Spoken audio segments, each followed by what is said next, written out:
This is One-on-One.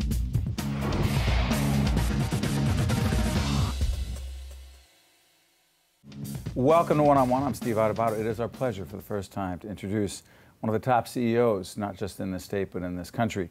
Carlos Rodriguez is President and Chief Executive Officer of a great company called ADP. How you doing, Carlos? I'm great. Thanks, Steve. Your company has a fascinating history. 1949 started? That's right. By? Henry Taub. And he Why? got a little help from Frank Lautenberg. Yeah, that's right. The great Frank Lautenberg. What's the history behind it?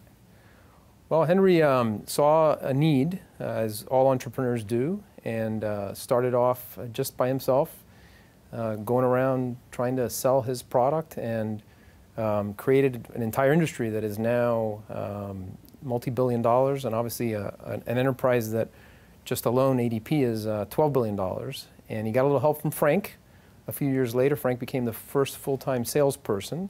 And together, the two of them built an incredible enterprise that has 60,000 associates worldwide now, $12 billion in revenue, and we have 4,000 associates just in New Jersey alone. And the services that ADP provides?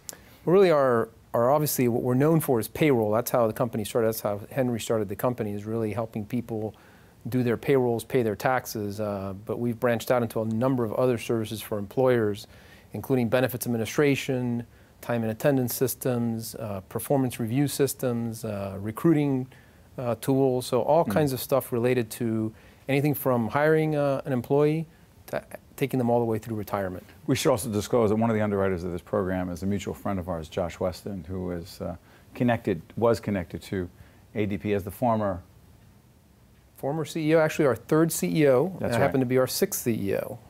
And also he's the chairman of the board of public broadcasting in the state of New Jersey. And A great philanthropist. He absolutely is. Let me ask you, Carlos, one of the things that I always find fascinating about ADP, other than the business success, is the commitment to philanthropy. You and I had a conversation the other day on the phone. We were talking about volunteerism. We were talking about the role of ADP in that regard. And you were talking about, and we'll show some video of this, Patterson, where we happen to be taping this particular edition of One-on-One, and Habitat for Humanity, and an initiative that, excuse me, you and your colleagues are involved in. And you said you got pretty hands-on. Let's talk about it. Well, we have a long history all the way from Henry through Josh. All my predecessors have always been very committed to the communities that we operate in, but specifically New Jersey because it's our home state. And Patterson is where our company was founded. And so everyone in ADP has always been committed to doing whatever we can, and it just so happens that Habitat for Humanity has a large project going on in Patterson. So we have, over the course of the last 10 years, have gotten up to the point where we have now 400 of our associates participate personally in not just raising money, but also physically helping build houses in Patterson. Actually building. Jackie, let's show some of those shots as we're talking about this. So you actually getting involved, describe that.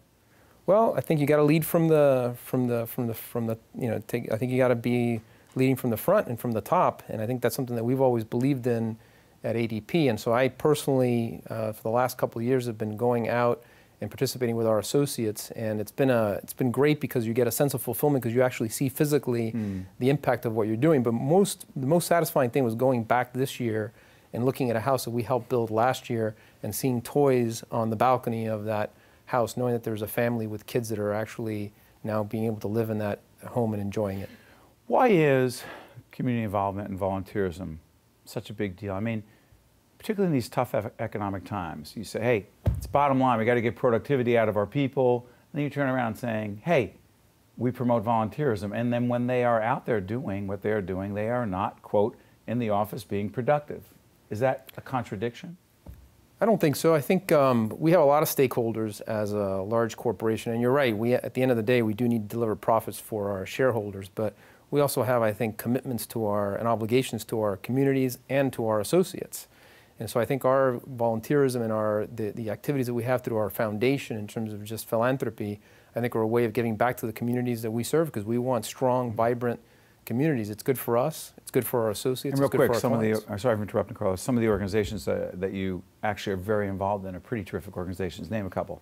Well, we're involved with some of the, like Liberty Science Center, NJPAC. We also are one of the largest participants and sponsors of the Essex Heart Walk. It's a big deal. So we really, our associates every year also participate in helping volunteer at Newark, at some of the schools in Newark, in order to help them in terms of bringing some educational resources to them and also just some physical resources in terms of helping clean up. You do something else that we got connected to up at William Patterson University, Russ and Angelica Berry Foundation.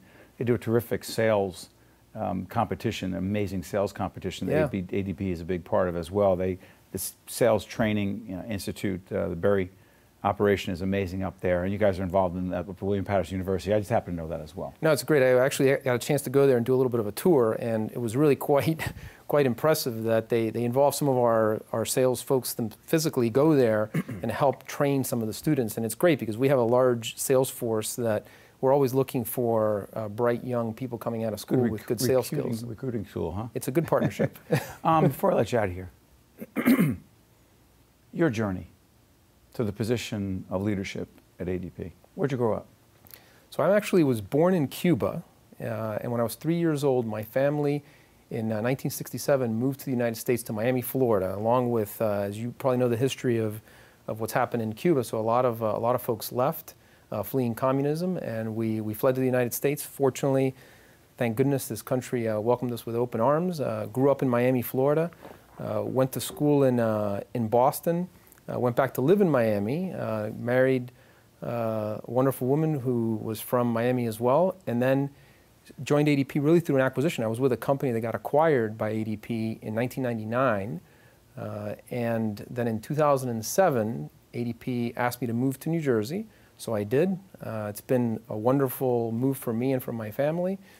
We really love being in New Jersey, and that gave me an opportunity to really rotate through different parts of the business in ADP, and fortunately I ended up being in a succession process and became CEO in 2011. So it's been a really, it's part of, you would really want to describe it really as the American dream. My experience really has been an amazing one of going from arriving in this country with just clothes on our backs and a suitcase and being able to be the CEO of a Fortune 250 company. It's really a remarkable experience. Was that the plan?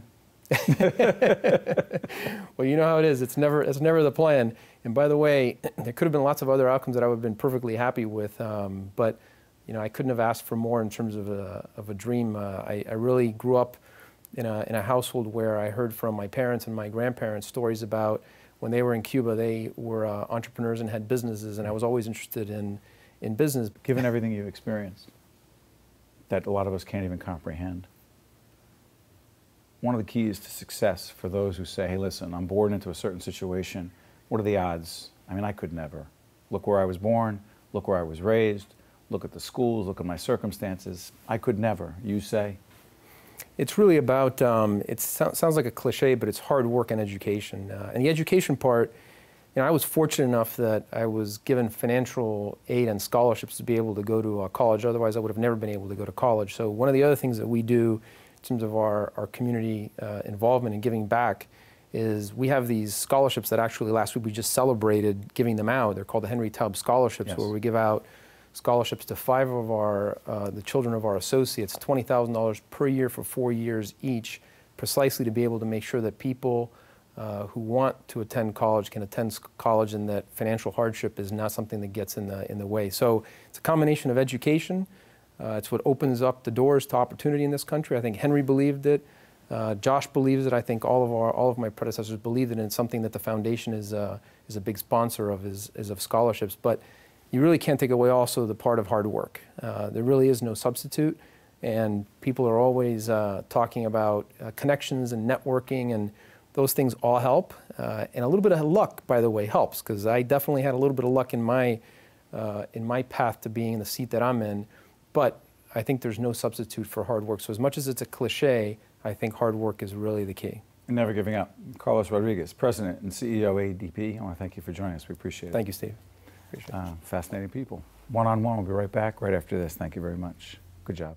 Thank you. One-on-One with Steve Adubato has been a production of the Caucus Educational Corporation, celebrating over 25 years of broadcast excellence. Funding for this edition of One-on-One with Steve Adubato has been provided by Investors Bank, New Jersey Natural Gas, Celgene Corporation, the law firm of Gibbons PC, New Jersey Sharing Network, Josh S. Weston, and by Choose New Jersey. Promotional support provided by the Star Ledger, powering NJ.com, and by Commerce Magazine. Transportation provided by Airbrook Limousine, serving the metropolitan New York, New Jersey area.